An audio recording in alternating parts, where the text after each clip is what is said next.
Welcome class 6 students. बच्चों कल हम डिस्कस कर रहे थे एंगल के बारे में। एंगल क्या होता है कि जब आपके पास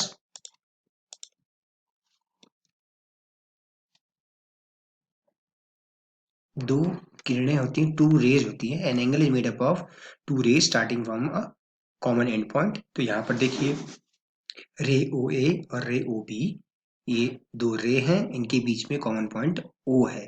तो आपको एक एंगल दिखाई देगा, एक एंगल बनता हुआ दिखाई देता है, एंगल ए ओ बी। तो हम इसको कहते हैं मार्किंग ऑफ एंगल। एंगल को इस तरह से मार्क किया जाता है। तो इसका नाम हम कैसे लिखते हैं? Angle A O B. ठीक है, एंगल ए ओ बी भी लिख कह सकते हैं या एंगल बी ओ ए भी कह सकते हैं। याद रखने योग्य बात यह है कि जो कॉमन एंड पॉइंट वाला जो अल्फाबेट है, वर्टेक्स में जो नेम है, वो वर्टेक्स का हमेशा बीच में रहता है। आप एंगल बी ओ ए कहें या बी ओ ए कहें या एंगल ए ओ बी कहें, लेकिन ओ आपका बीच में रहेगा। तो इससे ये पता लगता है, पूरा पाथ पता लगता है एंगल का कि कैसे फॉर्म हुआ है, कैसे बना है। तो जो कॉमन वर्टेक्स होता है वो हमेशा बीच में होता है। ठीक है, तो कल हमने देखा था उभयनिष्ठ प्रारंभिक बिंदु वाली दो किरणों से एक कोण बनता है। कि मान लीजिए यहाँ पर दो किरणें हैं ओ ए और ओ बी, इन दोनों के बीच में एक उभयनिष्ठ बिंदु है ओ, एक कॉमन बिंदु है ओ। तो इसका नाम हम किस प्रकार लिखते हैं? ये कोण का चिन्ह होता है, एंगल ए ओ बी। या आप लिख सकते हैं एंगल बी ओ ए। आप इसको एंगल ए ओ बी भी लिख सकते हैं या एंगल बी ओ ए भी लिख सकते हैं। याद रखने योग्य बात है कि जो उभयनिष्ठ बिंदु वाला जो शीर्ष है, जो वर्णमाला का जो अक्षर है, वो हमेशा मध्य में रहेगा। इससे हमें पता चलता है कि कोण कहाँ से और किस प्रकार बना है। ठीक है, तो मध्य का जो लेटर होता है वो आपका नहीं बदलता है। ठीक है, वो उसी जगह पर होगा। तो कई बार हम इसको एंगल ओ भी लिख देते हैं, एंगल ए ओ बी वैसे सही तरीका है। तो अब हम बात करते हैं कि एंगल्स को हम नापते कैसे हैं। एंगल को how do we measure angles? We measure angle with ready-made protractor you will see in your instrument box. Okay, it is divided into 180 equal parts, 180 degrees, that means. Okay, each part is equal to a degree and the marking start from, यहाँ से देखिए 0 से लेके 180 तक। इसमें दो scale होते हैं 0 से 180 वाले। ठीक है, the marking start from 0 on the right hand side and end with 180 on the left hand side and vice versa. Suppose आपको ये एंगल मेजर करना है, एंगल ABC मेजर करना है, तो आप क्या करेंगे? प्रोटेक्टर की जो ये जो है ये बेस लाइन है और ये मिड पॉइंट है प्रोटेक्टर का। इस प्रोटेक्टर के मिड पॉइंट को आप इस बी पर रखेंगे इस तरह से।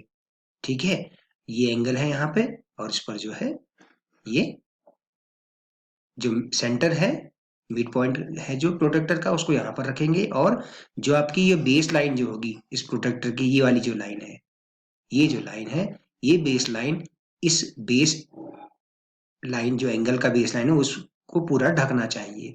पूरा ढक दिया, उसके बाद आप देखिए जीरो जो है, कौन सा वाला जीरो इस रेखा पर लाई कर रहा है, इस लाइन BC पर लाई कर रहा है। तो उस स्केल से आप शुरू करेंगे। तो 10, 20, 30, 40 डिग्री का एंगल है ये। तो एंगल ABC का मेजर क्या है? 40 डिग्री। तो चांदे का प्रयोग करते हुए जो है आप किसी कोण को माप सकते हैं। ठीक है, ये जो है इसमें दो तरह के स्केल होते हैं, 0 से लेके 180 अंश तक के, दाईं से बाईं ओर और दूसरा होता है बाईं से दाईं ओर। तो इसका प्रयोग कैसे करना है कि मान लीजिए इस कोण ABC की माप हमें पता करनी है, इसको मापना चाहते हैं हम। तो इस चांदे की ये जो है बेस लाइन जो है, ये आप इस लाइन के ऊपर रखेंगे BC के ऊपर, और इसका जो मध्य बिंदु है यानी कि जो पॉइंट M है, इसका मध्य बिंदु आप चांदे का यहाँ पर रखेंगे और देखेंगे कि ये जो बेस लाइन है एंगल ABC की, इस पर रखेंगे इस चांदे की बेस लाइन को। पूरा का पूरा ढक जाना चाहिए बराबर तरीके से। अब आप देखिए इस रेखा BC पर, इस रेखा BC पर कौन सा वाला शून्य का स्थान है? इस वाले शून्य का। ये वाला शून्य इस रेखा पर है, तो इसलिए इस रूलर का प्रयोग करेंगे। तो 10, 20, 30, 40 अंश का कोण है ये। तो एंगल ABC का माप है 40 अंश। यहां से यहां तक ये एंगल है 40 अंश का।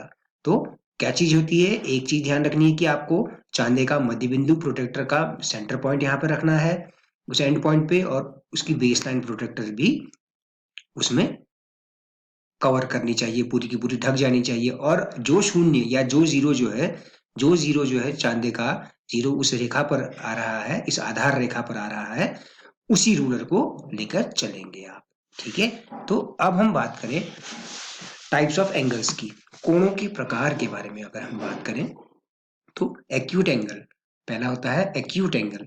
तो an angle which measures greater than 0 and less then 90 degree is called acute angle.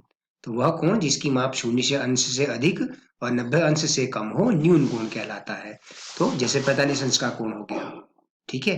तो अब जो आपका 90 अंश का कोण होता है वो एल आकार का होता है। देखिए अंग्रेजी वर्णमाला के एल आकार का होता है, ठीक है, अल्फाबेट एल के जैसा होता है। उससे छोटा जो भी एंगल होंगे वो सब एक्यूट एंगल होंगे।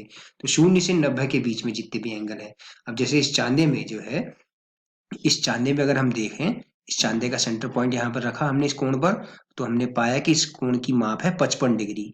कितनी है? 55 degree. The angle is 55 degree. देखिए कौन सी वाली जीरो लाई कर रही है, ये वाली जीरो, ये वाले स्केल की जीरो लाई कर रही है इस लाइन पर। तो यहाँ से मापा, तो यहाँ से मेजर किया, तो ये आया 55 डिग्री। 50 से लेके 60 के बीच में 10 इक्वल पार्ट्स हैं, तो फिफ्थ वाला पार्ट आपका 55 हो जाएगा। 51, 52, 53, 54, 55 इस तरह से। तो ये 55 डिग्री का एंगल क्या है? ये भी एक एक्यूट एंगल यानी कि न्यून कोण है। तो ये आप करेंगे, चांदे से आप 45 अंश का और 55 अंश का कोण अपने नोटबुक में बनाएंगे पेंसिल से। ठीक है, चित्र हमेशा ज्योमेट्री में, ज्यामिति में पेंसिल से बनता है। दूसरा टाइप ऑफ एंगल है right angle. An angle which measures 90 degree is called a right angle. वह कोण जिसकी माप 90 अंश होती है समकोण कहलाता है। तो 90 अंश का कोण यानी कि अंग्रेजी वर्णमाला का एल अक्षर, तो 90 डिग्री के एंगल को कहते हैं समकोण। ठीक है, an angle which measures 90 degree is called right angle. तो राइट एंगल से एक्यूट एंगल क्या हुआ? एक्यूट एंगल राइट एंगल से छोटा हुआ। ठीक है, अच्छा, अब जो एंगल 90 डिग्री से ऊपर और 180 डिग्री से कम हो, ठीक है, an angle which measures greater than 90 degree and less then 180 degree is called an obtuse angle. Angle अधिक कोण वह कोण जिसकी माप 90 अंश से ज्यादा और 180 अंश से कम होती है, अधिक कोण कहलाता है। ठीक है, इस तरह का कोण क्या कहलाता है? अधिक कोण। तो यहां से यहां तक इस कोण की माप क्या हो गई? इस कोण की माप यहां से यहां तक क्या हो गई? 90 अंश से ऊपर है और 180 अंश से कम है। तो ये 90 अंश से ऊपर यानी कि एल अक्षर से ज्यादा अगर इसका ये जो भुजा है जा रही है कोण की, तो ये ऑब्ट्यूज एंगल यानी कि अधिक कोण बनेगा। जैसे यहाँ पर देखिए 11:20 हुआ है, तो दो सुइयों के बीच में the angle between the two hands of this clock is obtuse angle. Okay, यहाँ पे मैं लिखना भूल गया हूँ बच्चों, क्या लिखना भूल गया हूँ कि 180 अंश से कम होती है अधिक कोण कहलाती है। तो ऐसा कोण जिसकी माप 90 अंश से ज्यादा और 180 अंश से कम हो, अधिक कोण कहलाता है। ठीक है, तो ये एग्जाम्पल्स हमने देखे।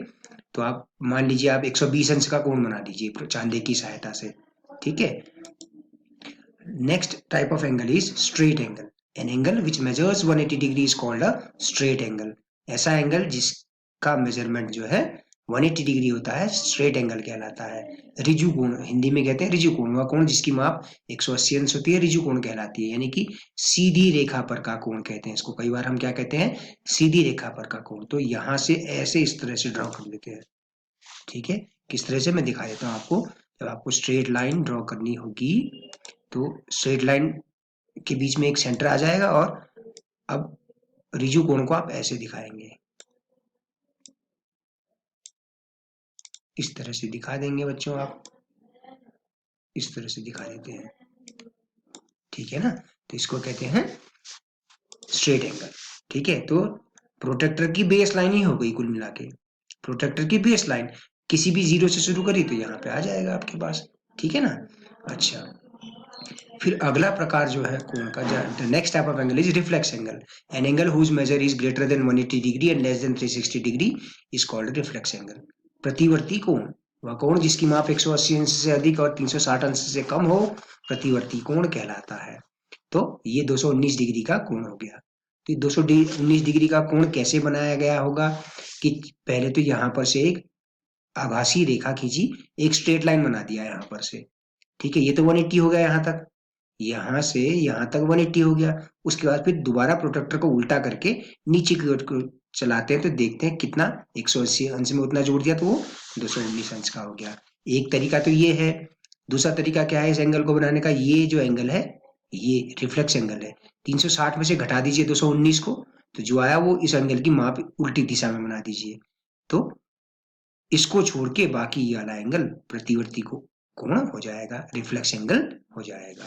ठीक है, नेक्स्ट लास्ट जो एंगल है जिसका टाइप उसका नाम है complete angle. An angle whose measure is 360 degree is called complete angle. पूरा एक सर्कल बना देते हैं हम, एक ही यहाँ पर इस एंड पॉइंट पर अगर 360 डिग्री का एंगल बना तो एक पूरा सर्कल बना दीजिए। ठीक है, तो कहने का मतलब ये है कि वह कोण जिसकी माप 360 अंश होती है संपूर्ण कोण कहलाता है, अर्थात एक संपूर्ण वृत्त 360 अंश का होता है। ठीक है, ये पूरा दो चांदे हो, एक चांदा इस तरह से रखा, एक चांदा उल्टा रखा, तो ये पूरा एक 360 अंश का कोण सीधा सीधा अगर आप इस बिंदु पर 360 अंश का कोण बनाएंगे तो आप यहाँ पर पूरा का पूरा एक सर्कल बना देंगे, छोटा सा वृत्त बना देंगे। तो ये नोट्स आप अपनी नोटबुक में बनाइए बच्चों, कोणों के प्रकार।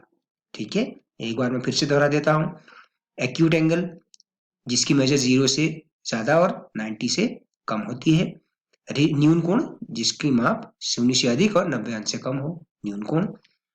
समकोण या राइट एंगल, 90 डिग्री के एंगल को राइट एंगल या समकोण कहा जाता है उसको। 90 डिग्री से ज्यादा और 180 अंश 180 डिग्री से कम जो एंगल होता है उसे हम ऑब्ट्यूज एंगल कहते हैं, जो कि क्लियरली समझ में आ जाता है। आप बेस बनाइए एंगल, राइट एंगल को एल शेप वाला है तो राइट एंगल, उससे छोटा अगर ये भुजा जो है, अगर ये आर्म जो है इस तरफ को आ गई तो वो एक्यूट एंगल बन जाता है।